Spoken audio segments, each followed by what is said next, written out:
E hoje a convidada é a Denise, que na verdade ela é a rainha do financiamento imobiliário. Você gastou 1 milhão, vamos supor que ela vai valer 2 milhões, então o financiamento vai ser feito em cima dos 2 milhões. Assessoria gratuita. É gratuita, gente, vocês acreditam? É pra todo mundo. It's a new day, it's a new life for me. And I'm feeling good.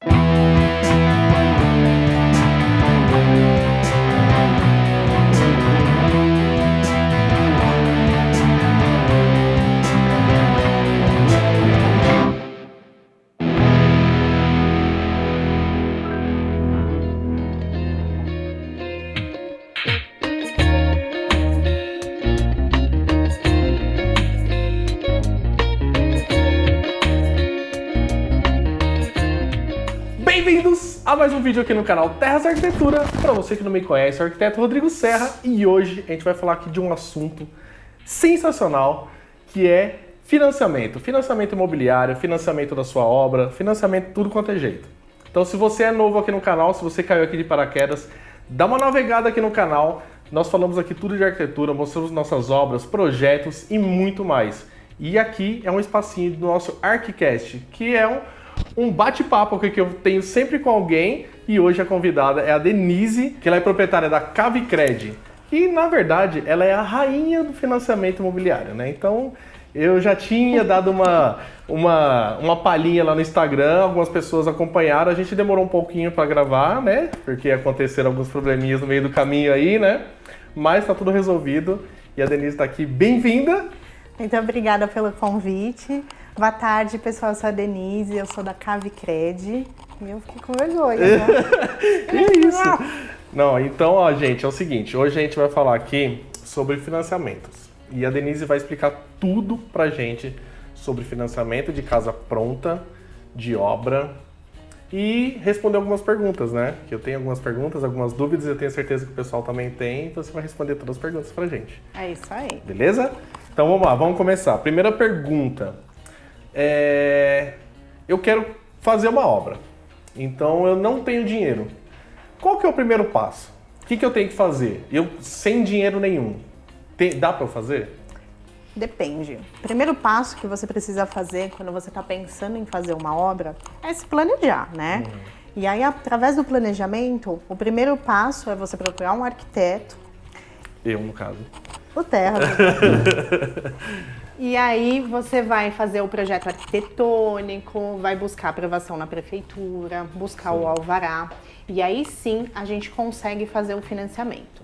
Como que funciona o financiamento lá na Caixa Econômica Federal, onde eles fazem tanto o financiamento da construção em si, né, como a aquisição do terreno já com a construção.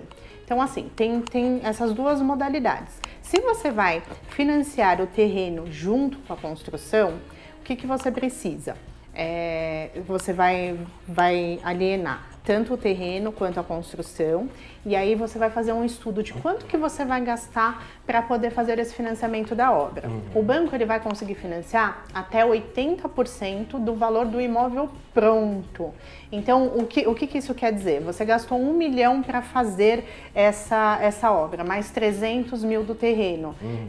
Você vai ter 1 milhão e 300? Não, na verdade tem que ver qual que é o metro quadrado construído, o preço do metro quadrado na região, né? Para você chegar ao valor do imóvel pronto. Obviamente que a gente vai fazer uma vistoria do imóvel. A Caixa precisa fazer essa vistoria para garantir quanto que vale de fato aquele imóvel, né? Mas aí eles vão conseguir fazer a liberação de 80% desse valor. Então, no caso, explicando mais facilmente, eu tenho um terreno, aí eu quero construir, então eu consigo 80% do valor. Para eu conseguir, eu preciso contratar então primeiro um arquiteto, ele vai fazer o projeto, daí entrada na prefeitura, e aí a prefeitura liberando, você faz todo o A gente faz todo o trâmite. Aí o trâmite primeiro é aprovar o crédito, depois de aprovar o crédito, a gente vai solicitar um engenheiro para ir fazer a vistoria do imóvel para avaliar tanto o projeto arquitetônico, né? para ele dizer o quanto que esse imóvel vai valer lá na frente depois de pronto, como garantia do banco. E aí sim a gente vai chegar exatamente no valor, porque às vezes a gente aprovou a capacidade de pagamento daquele cliente, mas nem sempre o imóvel chega naquele valor que ele tem de capacidade. Então a gente tem que levar sempre em consideração quanto que ele vai gastar para construir, quanto que vai ser o imóvel avaliado pronto. Então assim, são uma série de fatores para a gente chegar nessa etapa dessa parte da aprovação. E aí, passada essa parte da aprovação, a vistoria, você já tem o valor do imóvel como garantia, a gente entra na fase documental. E essa fase documental, a gente vai juntar o alvará, o projeto arquitetônico, então tem todo um dossiê, e aí a gente também tem a planilha orçamentária, né, da obra, do orçamento, o cronograma dessa obra, né, que é onde o arquiteto ou o engenheiro que vai ser o responsável por fazer esse cronograma, ele vai dizer quais são as etapas, em qual percentual de obra você faz a liberação, e o banco vai pagando, sempre em forma de reembolso. Então vamos supor, a gente começou com a primeira etapa, a etapa lá da fundação. E aí o engenheiro foi lá, executou aquela parte da obra, a gente chama o vistoriador da Caixa, o engenheiro vem avaliar. Ele viu que aquela parte do cronograma foi executado, ele deu como executado, ele vai lá e reembolsa o cliente daquele valor daquela etapa do cronograma de obra. E aí você reinicia. Então, normalmente, uma obra, ela pode chegar até em 5 fases, tá? Em relação a esse cronograma. Então, você pode ter até 5 liberações. Tudo vai depender, assim, do tamanho da obra, né? E isso você só consegue fazer depois que você já pensou no cronograma, já pensou no planejamento, então, já fez todo o projeto. Para conseguir fazer então o financiamento, aí deu a entrada, você conseguiu a liberação. E aí tem a questão que a Denise estava falando, que é o seguinte, vamos supor que o terreno custa 300 mil e você vai gastar 700 para construir, né, que foi feita a conta lá, o cálculo, 700. Então, 1 milhão somando tudo. Não quer dizer que você vai financiar 1 milhão. Você vai financiar, na verdade, se você gastou 1 milhão ali, os 300 mais 700, quanto que essa casa vai valer no futuro? Então, você gastou 1 milhão, vamos supor que ela vai valer 2 milhões, então o financiamento vai ser feito em cima dos 2 milhões. Exatamente. Não em cima de 1 milhão. Então, os 80% é de 2 milhões. 80% Exatamente. de 2 milhões. Então, ou seja, teoricamente, você consegue financiar 100% da sua obra. Exatamente. Só que, ao mesmo tempo, você tem que ter um dinheiro para começar a obra de giro, que seriam uns 20% do valor total, né? Que aí você começa a obra, aliás, primeiro você tem que pagar o projeto, pagar tudo e dar entrada na prefeitura, fazer a aprovação na prefeitura, porque se não tiver o projeto aprovado, a gente não pode nem começar. Fazer nada. Exatamente. Sim. Então, você tem que se programar para essa parte, né? Fazer todo o planejamento para a gente começar a entrar com esse processo de construção. Tá. E uma coisa assim muito importante que muitas pessoas perguntam, eu sou autônomo, eu sou empresário, eu tenho dificuldade para comprovar minha renda. Esse é um ponto de atenção para os empresários que desejam fazer esse financiamento à construção, que a renda ela precisa estar declarada no imposto de renda pessoa física. Sim. Então, assim, se você... Como que é feita a aprovação? Normalmente, a gente não pode comprometer mais de 30% da renda no valor da parcela. Sim, da família, né? Da família. Então, você pode compor a renda com a sua esposa, por exemplo, sem problema nenhum. A família não pode exceder 30% de comprometimento. E você precisa levar isso em consideração para se planejar financeiramente, até com o seu contador, para acertar tudo direitinho, para regularizar a sua renda e deixar ela formal, ter essa formalidade desses 30% de comprometimento para você conseguir a aprovação, porque somente com o extrato bancário a Caixa dificilmente consegue aprovar, tá? Entendi. Então tem que ter esse ponto de assim, atenção para os empresários e para os autônomos. Tem que ter um prazo, tem alguns anos ou não? 1 ano basta de declaração de imposto de renda, 1 ano basta. 1 ano basta, né? 1 ano basta. O que vai acontecer é que, assim, a Caixa, ela, muitas vezes, ela olha a sua renda na pessoa física, mas se você é empresário, às vezes ela pede também a sua renda na pessoa jurídica para olhar. Então, a declaração do faturamento dos últimos 12 meses da sua empresa. Mas, normalmente, um empresário, ele declara na pessoa jurídica, só que, às vezes, até por erro do contador mesmo, ele não traz isso para a pessoa física como distribuição de lucros, que na verdade você é até isento de imposto. Sim. Mas muitas vezes ele não declara e aí por conta disso a gente não consegue a aprovação. O que às vezes a gente fica, meu Deus, agora ainda não é prazo de declaração de imposto de renda, o que a gente vai fazer? Vamos ter que nos programar, se planejar para o próximo exercício para a gente conseguir fazer. Ou faz retificação de imposto de renda, né? Sim. Mas às vezes, assim, o que a Caixa vai pedir? Fez a retificadora, ela vai pedir a original e a retificadora. Sim. Aí ela olhou uma discrepância muito grande, tudo bem que você vai pagar o imposto, né, na retificadora. Eles vão querer a comprovação disso. Normalmente com o extrato você consegue comprovar, e aí tá tranquilo. Mais fácil. Tá. Então, o buraco é mais embaixo. Porque assim, muita gente me pergunta, muita gente manda pra mim e fala, Rodrigo, você consegue financiamento? Você consegue? Então assim, consigo dessa forma, né? Inclusive, a Denise a gente já se conhece há muitos anos. Ela, inclusive, foi ela que fez todo o trâmite para eu comprar minha casinha, né? É verdade. Minha casa, que inclusive tem vídeo aqui no YouTube da minha casa de quando eu comprei. Foi a Denise que fez todo o trâmite. E ela que cuida para mim de tudo que eu preciso nesse sentido. Então, assim, quando tem alguma dúvida, eu mando para ela e ela já me responde e eu já respondo o pessoal. Então, a gente decidiu fazer esse vídeo aqui para tirar todas as dúvidas, né? De tudo quanto é coisa sobre financiamento. E assim, um item legal também de se pensar, às vezes os clientes falam assim, mas não vou conseguir comprovar renda dessa forma, no imposto de renda, e eu quero reformar, mas assim, eu não quero, eu quero construir, mas eu não quero ir atrás da aprovação disso, daquele outro, eu quero fazer uma coisa mais simples. Como que eu consigo um dinheiro mais fácil? E aí entra o crédito com garantia do imóvel, né? Que ele é um empréstimo com garantia. Sim. E ele tem o menor juros aí do mercado. Se você for comparar com o crédito pessoal e todas as outras linhas de consignado e todas as outras linhas de empréstimo, é a linha mais barata que você tem, legal, né? Você tem juros aí a partir de 0,94 ao mês, com a atualização da TR, né? Isso não existe. Sim. E aí, se você tiver um imóvel em nome, e não precisa ser só no seu nome, não. Eu quero pegar um empréstimo no imóvel do meu pai, do meu amigo, do meu vizinho. Vai estar todo mundo agora. Dá pra fazer. Dá pra fazer. Obviamente, né? Sim. Como é um imóvel, claro, você vai precisar desse garantidor do dono do imóvel. Sim. Ele assina junto o contrato. Você é o emitente, o responsável pelo pagamento das prestações. E a pessoa que é a dona do imóvel, né? A proprietária, ela também assina ali como garantidora nesse financiamento. Sim. E você consegue um imóvel... É como se você fosse fazer... uma locação com fiador, é a mesma coisa. Exatamente, exatamente. Legal. Então, é fácil de entender, tá vendo? Então, mais fácil, né? E aí você consegue pegar esse financiamento, você não precisa dizer qual é a finalidade do uso do dinheiro. Então assim, você tem um imóvel, você consegue financiar até 60% do valor desse imóvel. E o dinheiro cai na sua conta, você usa como você quiser. Você pode usar para você viajar, você pode usar para você reformar, você pode usar para construir, você pode usar para investir num novo negócio.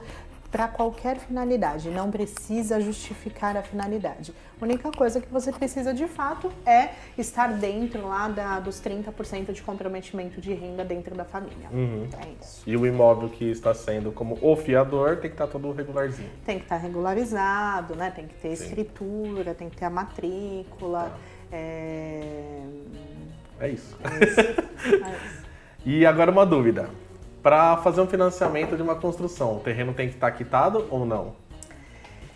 O terreno tem que estar quitado se você for fazer o financiamento da construção, o terreno ele tem que estar quitado e no nome da pessoa que está fazendo o financiamento. Certo. Tá? Agora, vamos supor, você quer adquirir tanto o terreno e financiar o terreno Essa mais é a outra construção. pergunta, você já respondeu. Você Já tá consegue. respondendo. Já dá, Mas então, continua dá ou para não? financiar o terreno junto com a construção, então. Dá para financiar o terreno junto com a construção. Isso é legal E aí também. entra naquela regrinha lá, Da né? mesma regra. É até 80% do Sim. valor do imóvel pronto. Sim. E aí a gente aciona a engenharia lá do banco, né? Para o engenheiro avaliar de fato qual que é o valor para chegar no montante que a gente consegue liberar. Tá.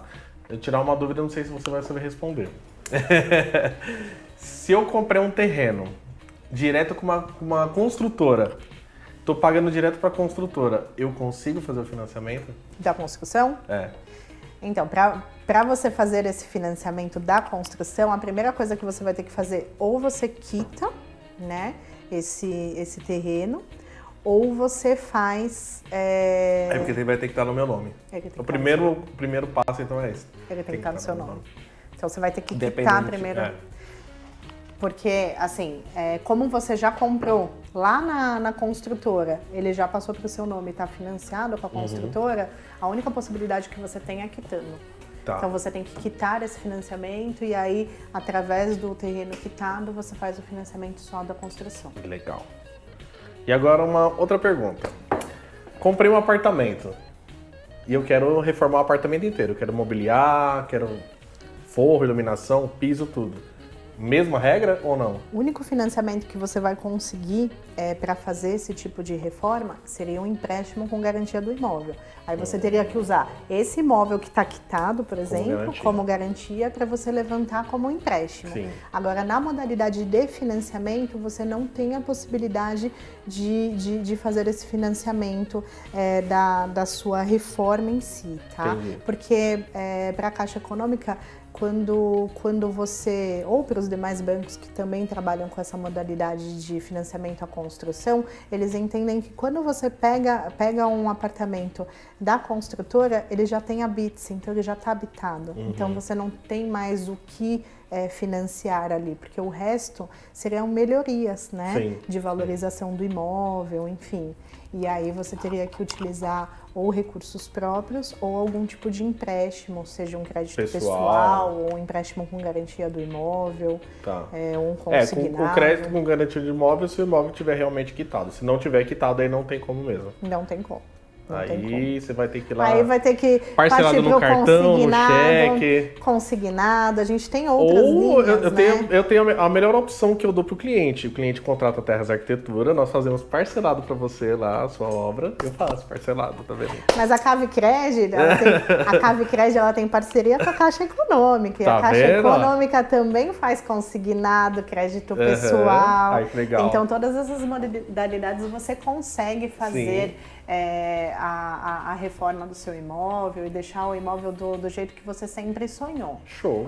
O único ponto que não dá para comparar a taxa de juros de um crédito pessoal, um crédito consignado, com um empréstimo com garantia imobiliária, né? E agora a pergunta, igual eu comprei o meu imóvel. Eu comprei, então eu quero comprar um imóvel usado, no caso, né? Igual eu comprei o meu. Como que funciona a parte de financiamento? Eu já sei porque você me ensinou, eu fiz o meu, mas eu quero que você explique como que funciona toda essa parte. Porque, inclusive no meu, demorou um pouco por conta dos bancos. Isso é até legal de falar, né? Também. Mas explica o normal, depois a gente entra pro mais complicado.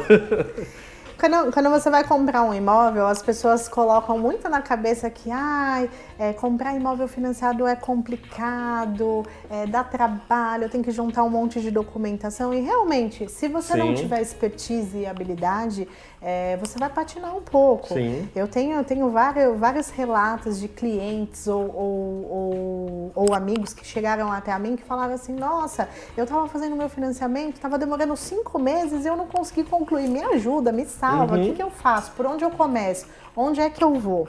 Então, assim, o primeiro passo quando você quer comprar um imóvel financiado é aprovar sua carta de crédito, né? Para saber a sua capacidade de pagamento, quanto que você pode investir aí na realização do seu sonho, né? O primeiro passo é ir no banco e saber quanto você consegue de crédito? Não precisa ir no banco. Você pode procurar a Cavicred, que a Cavicred ela vai te ajudar. Desde a parte da simulação até essa parte da aprovação de crédito, vai te assessorar até o final, até o momento da assinatura do seu contrato. Né? Então a Cavicred hoje ela tem parceria com os principais bancos. A gente trabalha com a Caixa Econômica, Itaú, Santander, Banco Bradesco, né? São os principais players do mercado, né? E nessa condição a gente consegue, de acordo com o perfil do cliente, estudar onde seria o banco mais vantajoso, a melhor opção para aquele cliente. Porque às vezes, qual que é o melhor banco? O melhor banco é o banco que vai aprovar seu crédito. E nem sempre o banco que vai aprovar o seu crédito é o banco que tem a melhor taxa, né? E às vezes o banco que tem a melhor taxa, ele também não tem o melhor serviço. E às vezes você precisa de agilidade. Então tudo depende do seu momento de vida. E por isso que é importante você procurar um especialista de crédito imobiliário, porque ele vai te assessorar durante todo esse momento, né? Tirar todas as suas dúvidas. A aquisição de um imóvel, ela é a realização de um sonho e é um momento que você está ansioso. Sim. E essa ansiedade que você tem de fazer as coisas acontecer te gera uma certa insegurança porque você não conhece o processo. Então é importante ter alguém do seu lado que te passe segurança, que te diga como que vai ser, quais são os primeiros passos para você não se perder e não tornar esse sonho da casa própria, fazer com que ele se torne um pesadelo, né? Ninguém quer isso. Com certeza. Então por isso que é importante você ter uma assessoria para te auxiliar. E o importante também, muitas pessoas perguntam, mas eu vou contratar uma assessoria vai cobrar uma fortuna, eu não tenho dinheiro. Não, gente, a assessoria é gratuita. É gratuita, gente. Vocês acreditam que é gratuita? Você não paga nada. Eu achei que a Denise estava fazendo de graça pra mim porque ela é minha amiga, mas é mentira, é gratuito mesmo. É pra todo mundo. Todo mundo. Ela é gratuita, então assim, ela não tem custo nenhum. Então assim, tem dois caminhos para você aprovar o seu crédito. Você pode procurar o seu gerente da sua conta para aprovar o seu crédito, ou você pode procurar uma assessoria. Mas qual que é a diferença? Um gerente de conta... Eu posso falar. Fala. Porque quando eu fui comprar o meu, eu fui atrás de um gerente. E aí? O gerente... Qual foi a sua você experiência? tem aqui um crédito aprovado. Se lasque. Vá. Aí eu fui atrás da Denise e a Denise falou, peraí, você tem realmente. Ela puxou o crédito aprovado, acho que nos 3 bancos, eu não lembro. E ela falou, você tem essas 3 opções aqui, a melhor opção é essa e essa, o que você prefere? Esse aqui você tem parcela de tanto, esse aqui você tem juros de tanto, então assim, a gente escolheu o melhor, né? E, a assessoria foi impecável, impecável. Não tô puxando sardinha não, mas foi impecável. Obrigada. Então, e assim, você tem os dois caminhos. Você pode procurar o gerente ou você pode procurar uma assessoria. E além disso que você falou assim, que o gerente vai falar assim, você tem aqui, pronto, se vira. É isso justamente. Tem a questão assim, o gerente, ele vende não só crédito imobiliário, ele tem meta de vender seguro, conta corrente, ele vende consignado, ele tem tanta coisa para vender que ele não consegue se aprofundar em todos os produtos. Então ele é muito generalista. Sim. Então ele não vai saber te assessorar e te explicar quais são os próximos passos. E o crédito imobiliário, ele tem várias particularidades, né? E aí você vai ficar ali perdido, sem saber por onde ir, para onde ir. Ou muitas vezes o gerente ele não vai olhar o todo da sua situação e aí ele vai virar e vai falar assim, mas você consegue só 100 mil. Só que na verdade, se de repente você correr para o banco vizinho do lado e só abrir uma conta corrente, você consegue aprovar o dobro. Por conta das diferenças de políticas de banco para banco, né? Então quem vai conseguir te ajudar? Uma assessoria. Exatamente. E além dessa parte da aprovação, a gente consegue te auxiliar na montagem da documentação, na parte da avaliação do imóvel, porque tem casos de clientes que vai lá, aprovou o crédito, mandou a documentação, quando chegou para mandar a documentação da avaliação e fazer a vistoria do imóvel, o imóvel foi avaliado a menor. E aí entra uma regrinha. Quando o imóvel é avaliado a menor, você pode financiar 80% do menor valor entre o valor que você está comprando e o valor que foi avaliado. Aham. E aí? Se você tiver recursos próprios, você consegue seguir. Sim. Mas às vezes você consegue, com alguns mecanismos de defesa, né, conseguir uma majoração desse valor de avaliação e conseguir chegar no valor que você precisava. Nem sempre a gente consegue, mas muitas vezes com uma boa defesa você consegue majorar esse valor e consegue uma flexibilidade maior para fazer esse financiamento. Tá? É legal isso porque assim, traduzindo para facilitar, você tem um imóvel que custa 1 milhão, você tem 200 mil para dar de entrada e você quer financiar 800, só que chega na hora é avaliado em 900. Aí você não vai mais poder financiar 800. Você não consegue mais financiar 800, vai faltar um dinheiro. Aí você precisa dessa diferença para completar, para dar os 80%, né? Para dar os 20% de entrada e os 80% de financiamento. Então, quando você tem, ok. quando você tem... Você segue, Sim. porque também você não vai ter o prazo da defesa e tudo Sim, mais, sim. para você não perder o imóvel, porque você tem o compromisso de compra e venda que você firmou lá atrás, que você fez a negociação com os vendedores. Sim. Então você tem que estar sempre atento ali aos prazos que você tem, né? Bom, então vamos lá. Vou fazer algumas perguntinhas aqui para tirar algumas dúvidas também, né, do pessoal. O que tem o financiamento do meu imóvel, o que eu faço agora? Depois que você quita o financiamento, o primeiro passo que você tem que fazer é solicitar ao banco que você fez o financiamento o termo de quitação. Esse termo de quitação, ele é enviado via correio, né? E ele tem um prazo de aproximadamente 30 dias para chegar na sua residência.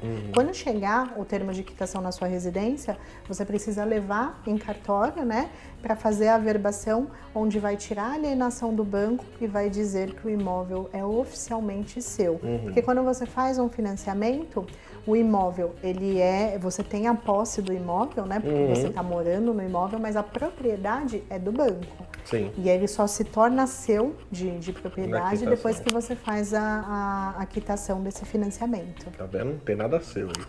Nada certo. Gente, essa aqui é uma dúvida legal para vocês já pegarem aqui. Quais são as regras para o uso do FGTS? Como que eu uso o FGTS? Então, o FGTS, a primeira regra importante por parte do cliente, tá? Do comprador. Ele tem que ter, no mínimo, 3 anos de contribuição ao FGTS. Então, são 36 meses consecutivos ou não. Então, assim, eu trabalhei registrado 12 meses, fiquei desempregado 6 meses, depois trabalhei mais 18 e depois eu trabalhei mais 6, não tem problema. A soma dos períodos consecutivos ou não tem que ser superior a 36 meses de contribuição ao FGTS para você estar elegível. Esse é o primeiro ponto. O segundo ponto, a gente sempre tem que lembrar que o FGTS é para você comprar a casa onde você vai morar. E se você vai comprar uma casa onde você vai morar, basicamente, o governo entende, né? O conselho curador, o governo não. O conselho curador do FGTS, ele entende que se você está usando o FGTS para comprar o seu imóvel, tem que ser na região onde você mora hoje, ou onde você trabalha, ou numa região limítrofe. O que é uma região limítrofe? É uma região vizinha, né? Então, eu trabalho em Alphaville e eu quero comprar uma casa em São Paulo. Eu posso? Pode, porque é uma região limítrofe, é vizinha, né, de São Paulo. Não posso comprar uma em Minas Gerais, por exemplo, não posso. Agora, em Minas Gerais, não. Por quê? Porque o Conselho Curador entende assim, tudo bem que a gente está num período de pandemia, todo mundo trabalhando no home office, mas antes, até então, a gente não estava nesse momento e ele entende que você não vai todos os dias para Minas Gerais e vai voltar para sua casa para você dormir. Então, você não pode comprar uma casa em Minas Gerais porque você trabalha em São Paulo. A não ser que você comprove residência há 1 ano lá em Minas Gerais, onde você está comprando, tá? Mas aí, uma dica, por exemplo, tem pessoas que falam assim, eu moro e trabalho aqui em São Paulo, eu quero usar o FGTS para comprar um imóvel lá em Minas, mas eu não tenho nenhum imóvel aqui em São Paulo. para adquirir essa casa, você não vai conseguir comprar hoje, né? Você não vai conseguir utilizar o FGTS hoje. Mas, daqui a um ano, você vai comprovar 12 meses de residência lá em Minas Gerais. Aí você pode usar o seu FGTS para amortizar, desde que seja a única propriedade que você tem em nome. Porque o FGTS é para você comprar o seu primeiro imóvel, né? Então, se você tiver mais do que um imóvel, você já não vai ser elegível. Então, você não pode ter nenhum financiamento em âmbito nacional e você não pode ter nenhuma residência, nenhuma propriedade nessa região onde você está comprando, que é onde você mora e trabalha. Mas, claro, tem as exceções. Ah, mas assim, eu tenho uma casa em Minas Gerais, mas eu moro e trabalho em São Paulo.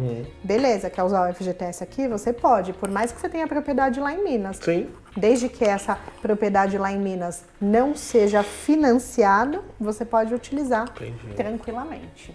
E aí depois tem as questões do imóvel, né? Tem alguns impeditivos do imóvel que você também sempre tem que levar em consideração.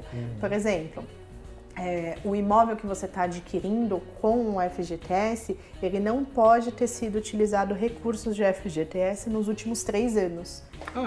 Ah, é? Por exemplo, você, Rodrigo, comprou a sua casa e usou o FGTS. No ano seguinte, você quer vender para mim e eu vou lá e quero usar o FGTS. Eu não vou poder utilizar, porque você utilizou para adquirir no último ano.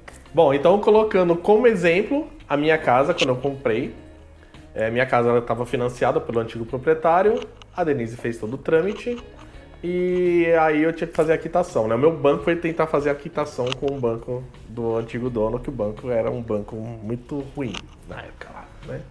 Não vou falar o nome do banco. Não precisa, e aí... né? Não precisa expor. Não precisa expor. E aí o meu banco solicitava o valor de quitação para o outro banco e o outro banco não mandava. Demorou uma eternidade, né? Prolongou aí por quase um mês aí de atrasos de aí. De atraso para enviar o saldo. E aí até que conseguimos, foi pago e aí conseguiu a liberação. Que inclusive eu não lembro se a parte da FGTS ficou presa por conta disso também. Eu acho que fica, né? O FGTS ele é sempre liberado depois do registro do contrato. Então foi isso Então, mesmo. assim, no momento da assinatura do contrato, o banco interveniente ele vai quitar a dívida, né, daquele imóvel, mas aí o restante do valor que você está financiando e mais o FGTS, ele só é liberado para o vendedor depois que volta o contrato registrado, né? Aí o vendedor consegue receber todo o valor e seguir a vida dele. A vida né? dele lá. Então Exatamente. Tá, vamos lá, mais perguntas aqui, vamos lá. Até quantas vezes eu consigo financiar um imóvel? Quantas a quantas, aliás? Você pode financiar a partir de 12 meses. É que assim, um financiamento é um financiamento a longo prazo. Dificilmente as pessoas vão pegar num prazo tão curto, mas você consegue financiar até 420 meses. Então você tem até 35 anos para pagar. E a gente sempre no meu auge dos meus 20 anos, então, eu só vou quitar com meus 55. Não ri não, mano. O único ponto que você tem que ter de atenção é que existe uma regra, né, da seguradora, que o prazo máximo do financiamento mais a idade do mais velho não pode exceder 80 anos. Tá? Então, assim, se você tem 30 anos e você quer financiar 35 anos, você pode? Pode. Mas se você tem 50 anos e você quer financiar 35 anos, você não pode. Você pode financiar no máximo 30. Ainda bem que eu só tenho 20, então pra mim... Então tá tranquilo, você pode financiar, não tem restrição, não tem restrição. E a gente sempre acaba recomendando para os clientes pegar o financiamento no prazo máximo. E aí vocês falam assim, mas eu vou pagar muitos juros. Mas ninguém fica o prazo máximo pagando. Porque você vai fazer amortização. Se você é assalariado, você vai usar o seu fundo de garantia a cada 2 anos para fazer amortização. Se você é empresário, você vai pegar qualquer dinheirinho extra que você guardou, você vai amortizar a parcela do seu financiamento. E o prazo médio da carteira, né, no Brasil, é a liquidação de um financiamento no máximo em 10 anos. Por quê? Porque tem pessoas, por exemplo, eu comprei meu primeiro imóvel, eu comprei em 35 anos, né? E eu paguei 6 anos de financiamento, decidi vender para comprar um imóvel maior. Então, assim, financei em 35 anos, em 6 eu quitei esse financiamento. Sim. E eu parti para o meu segundo imóvel, para o meu segundo financiamento. Então, normalmente isso acontece, porque muitas coisas mudam ao longo de 35 anos, Sim. né? E quando você contrata, por exemplo, no sistema de amortização constante, a sua prestação ela vem mais alta no início e ela vai diminuindo até zerar no final. E o que acontece pela regra, né, pela projeção da vida? A gente pensa que nosso salário de hoje, a tendência dele é sempre crescer. Sim.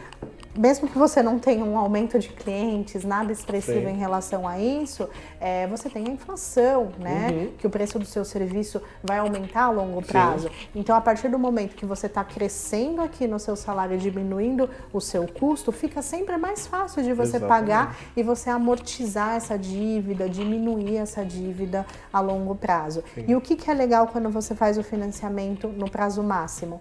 Que a alíquota do seguro habitacional que compõe a parcela do seu financiamento, ela vai em projeções de 420 meses. E quando você antecipa as parcelas, você não paga essas alíquotas do final que você antecipou. Sim. Porque você só vai antecipar e pagar, trazer o seu saldo devedor ao valor presente. Os seguros habitacionais você não vai pagar, porque você antecipou essas parcelas. Ou seja, todos esses juros que você fez de um monte de parcelas aí, eles acabam sumindo, né? Sumindo, Porque exatamente. você começa a adiantar tudo. A gente tem até alguns estudos, algumas calculadoras, né, que você busca aí na internet, que fala como você amortizar, pegar um financiamento em 30 anos e quitar em 5 anos. Então eles fazem algumas contas assim, você pegou um financiamento de 400 mil e você conseguiu juntar 60 mil para você amortizar por ano. E aí você vai colocando essas amortizações na conta, né? Onde você vai dividindo para você fazer o seu planejamento financeiro e você vê que não é um bicho de 7 cabeças e que você tem a possibilidade de quitar num prazo menor. E aí quando você soma as parcelas que você pagou mais o valor da amortização que você fez, você vê que o valor que você pagou no final das contas é um valor muito, muito inferior ao da valorização daquele imóvel no mercado, né? Porque a valorização, inclusive hoje em dia, né? E o negócio tá ficando cada vez...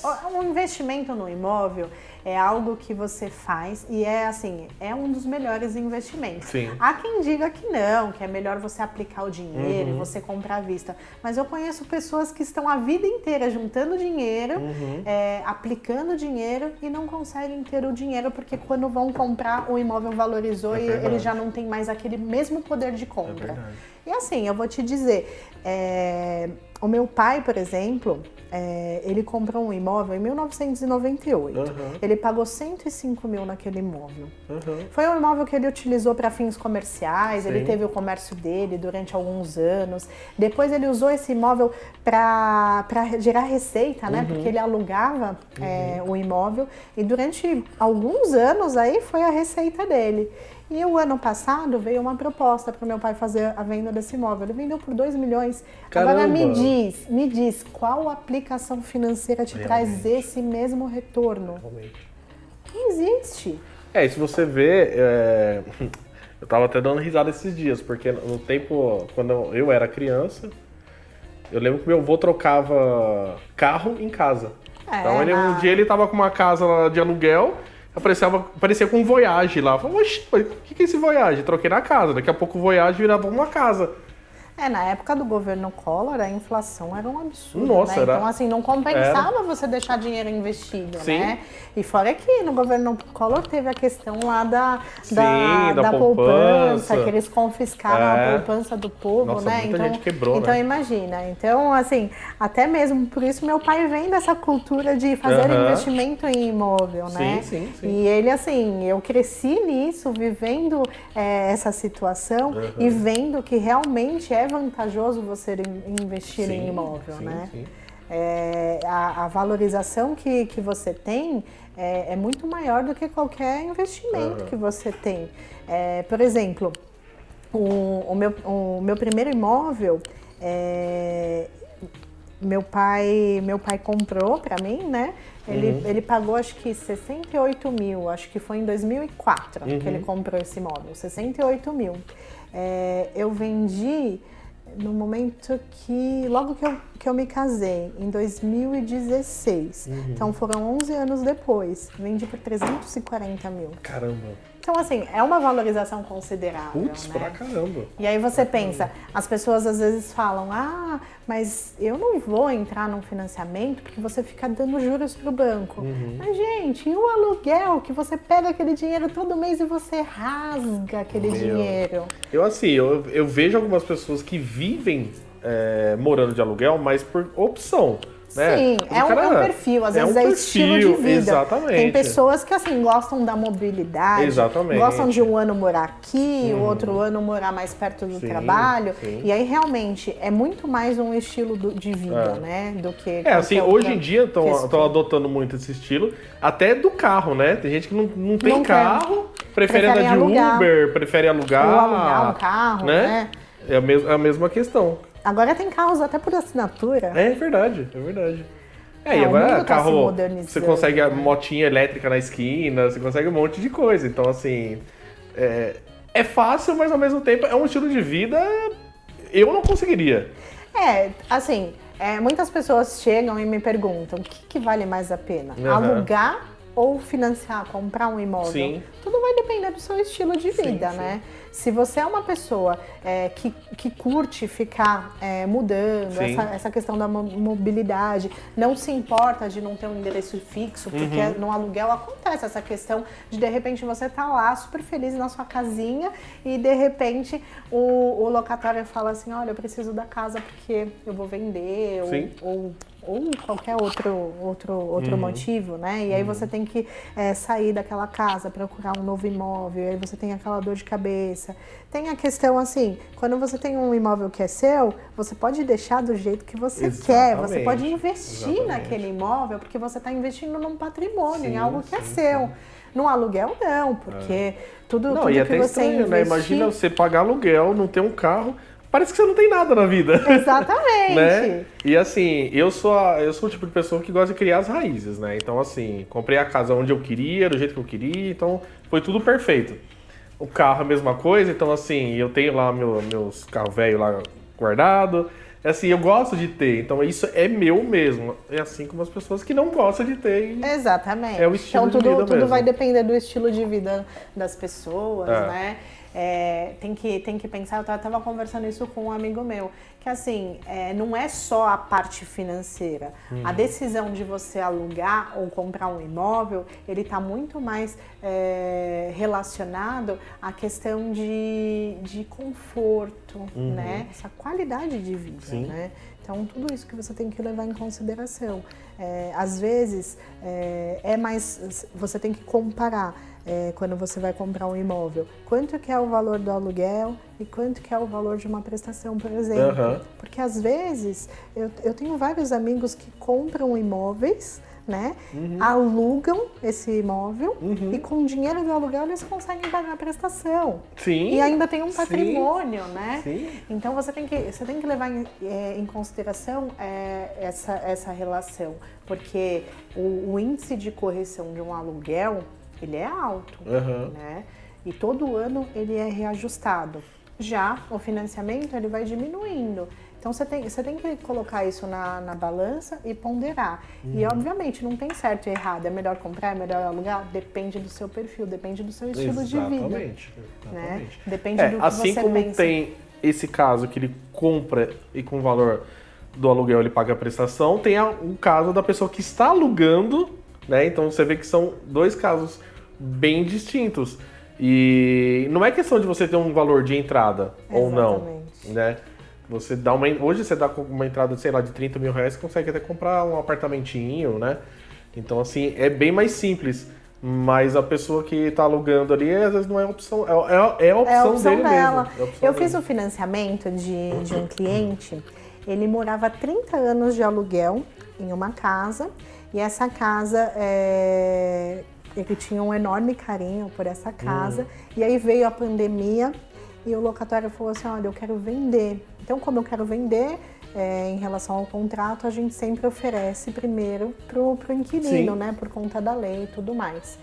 E aí ele pensou, meu Deus, e agora? O que eu faço? Por onde eu começo? Para onde eu vou? O que eu faço? Aí ele foi no banco dele e não conseguiu o crédito, negaram no banco dele. Aí ele foi no outro banco, também não conseguiu. Aí me indicaram ele chegou até a mim e falou assim, olha, não aprovaram meu crédito, eu tô desesperado, eu quero comprar, o que eu faço? Aí eu falei assim, não, deixa eu olhar a sua documentação. Aí eu fiz alguns ajustes, dei algumas dicas e falei assim, não, a gente consegue sim aprovar seu crédito. E eu consegui aprovar o crédito dele no mesmo banco que tinha negado. Caramba! Que o gerente tinha negado, eu consegui aprovar Que legal. o mesmo valor de financiamento. E aí, assim, ele utilizou o FGTS, né? Que ele tinha lá 15 anos de contribuição no FGTS, ele tinha mais um pouquinho de recurso guardado. E ele utilizou isso como forma de entrada. E o restante foi o financiamento imobiliário. Ele pagava de aluguel 2.400. A parcela dele foi 2.600. Então, R$200 a mais no imóvel que é dele agora. Que é dele. E, poxa, ele morou 30 anos nesse imóvel pagando aluguel. Já poderia ter sido dele, né? Com certeza. Já poderia. E há 30 anos atrás era até mais barato, né? Exatamente, exatamente. Caramba! Então, às vezes, as pessoas criam na cabeça, eu acho que eu não vou conseguir, talvez não vai dar certo. Mas você precisa pensar, Sim. Se planejar e correr, buscar alternativas para realizar o seu sonho. Sim. Às vezes, com auxílio, você consegue ser bem assessorado e monitorado para te mostrarem os caminhos do como você tem que fazer para chegar ao seu objetivo. Sim. Não, é perfeito. Isso é perfeito. E última pergunta agora, pra gente fechar com chave de ouro. Eu tenho o nome limpo e não consigo crédito. Por que isso acontece? Essa pergunta é muito boa. O que pode acontecer?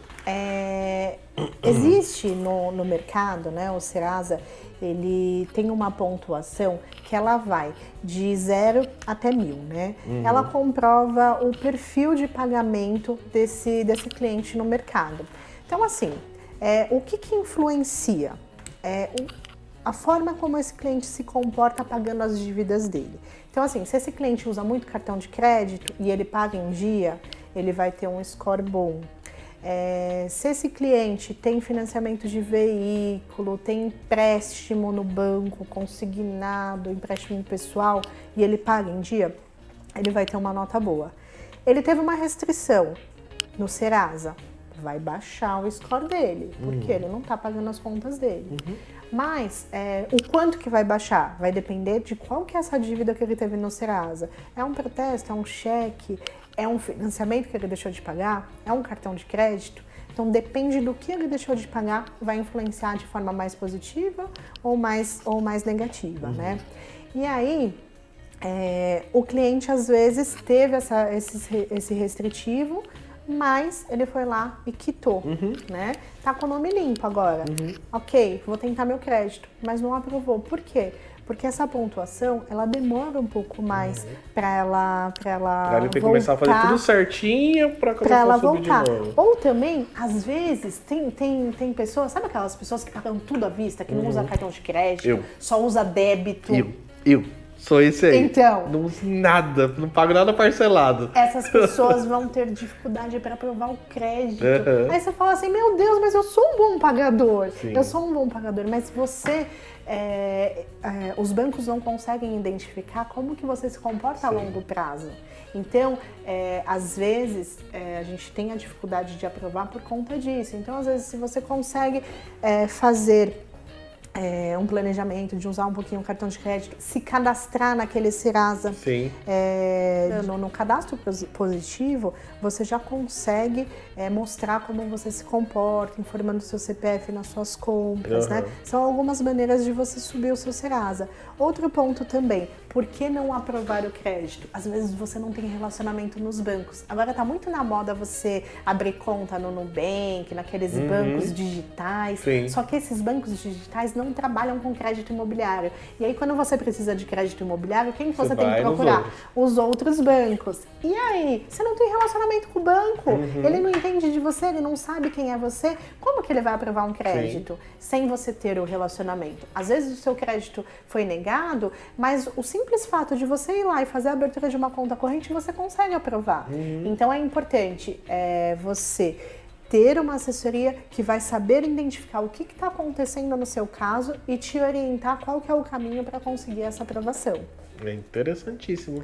Porque quando eu fui fazer o meu também, eu tive esse problema, porque eu pago tudo à vista. O meu cartão de crédito, o limite é tão baixo, porque eu não deixo o limite subir e eu só uso sem parar do carro no cartão. Não uso mais nada. Exatamente. Então é complicado. E eu sei porque eu passei por isso.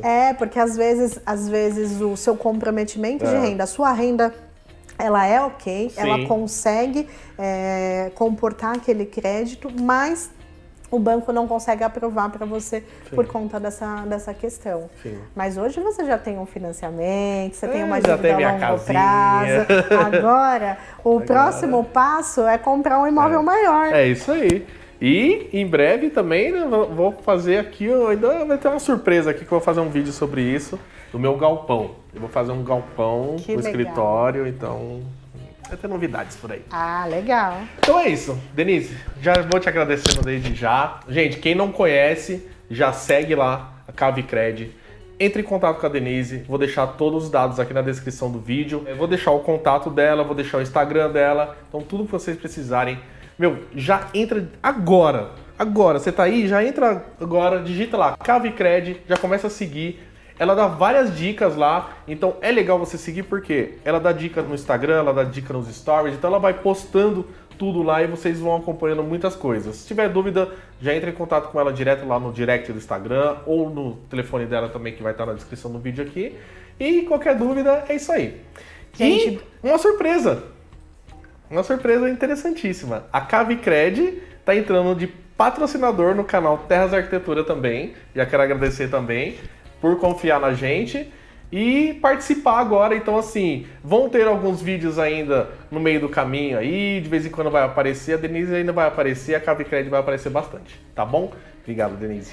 Obrigada, Rodrigo. Obrigada, pessoal. Eu espero ajudar vocês na realização do seu sonho. É isso aí.